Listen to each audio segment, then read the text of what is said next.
De nouvelles preuves évidentes prouvent l'implication de la Turquie dans le soutien au terrorisme dans le monde et le gouvernement syrien rejette sur les pays impliqués dans le soutien au terrorisme la pleine responsabilité juridique résultant des actes criminels terroristes qui sont survenus et qui surviendront à l'avenir.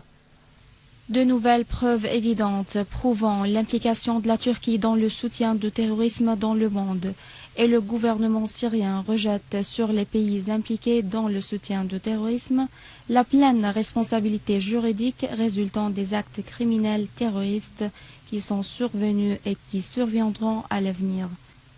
Des informations confirmées et documentées ont été obtenues par le gouvernement syrien à propos de l'existence d'une affaire numéro 139-2013 à la Cour pénale turque à Adana.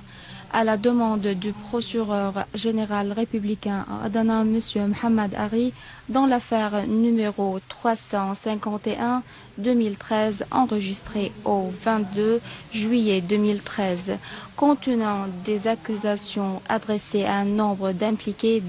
Ces personnes ont été accusées d'assurer des produits chimiques, y compris le gaz sarin, en faveur des groupes armés liés à Al-Qaïda et en plus le crime d'appartenance à un groupe terroriste armé. Dans les détails de l'affaire, le procureur général républicain turc a adopté les enquêtes et les interrogations sur le déroulement des activités terroristes en Turquie pour les transférer en Syrie en faveur des groupes armés, dont Al-Qaïda. À ce propos, le gouvernement syrien a envoyé une copie du dossier de cette affaire en langue arabe et turque au comité de la lutte contre le terrorisme du CS, en vue de se tenir face à tout acte terroriste, non seulement en Syrie, mais aussi dans les pays de la région, d'Europe et du monde entier. Le gouvernement syrien a appelé le comité à obtenir les noms et les adresses des personnes ou des sociétés qui ont vendu et qui ont acheté les produits chimiques